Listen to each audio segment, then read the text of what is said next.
শোনো, তোমার সাথে যুগ যুগ ধরে প্রেম, ভালোবাসা, পরিণয়। তোমার ইদানিং বদলে যাওয়া রূপ দেখে আঘাতপ্রাপ্ত হওয়াটাই স্বাভাবিক। কিন্তু আমিও ধীরে ধীরে নিজের ভেতরে সযতনে সাজিয়ে রাখা আগের সেই মানুষটাকে ঘিরে অনুভূতিগুলো বদলে ফেলতে শুরু করেছি। কারণ আমার সেই অসম্ভব শ্রদ্ধাশীল মানুষটা আর জীবিত নেই। আমি যাকে প্রচণ্ড নিখাদ, নির্মল, পবিত্র ভালোবাসা দিয়ে সজীব রাখতাম, নিষ্ঠুর সময়ের তাগিদে সে যদি ভুলে যেতে পারে সব কিছু, তাহলে আমি নয় কেন? আমি সামনে এগোবো না কেন?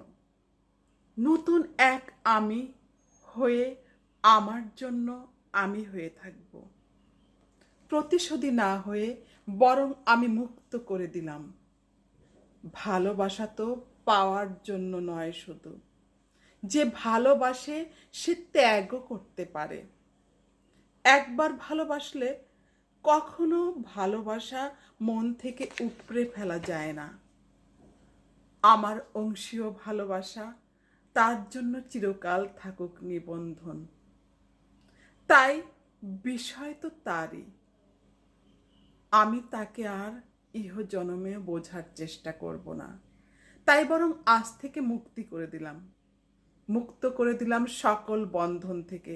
ছেড়ে দিলাম ভরসার হাত।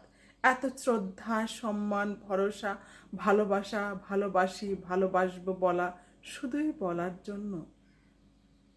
আজ তার নতুন রূপ আমার সামনে দাঁড়ানো।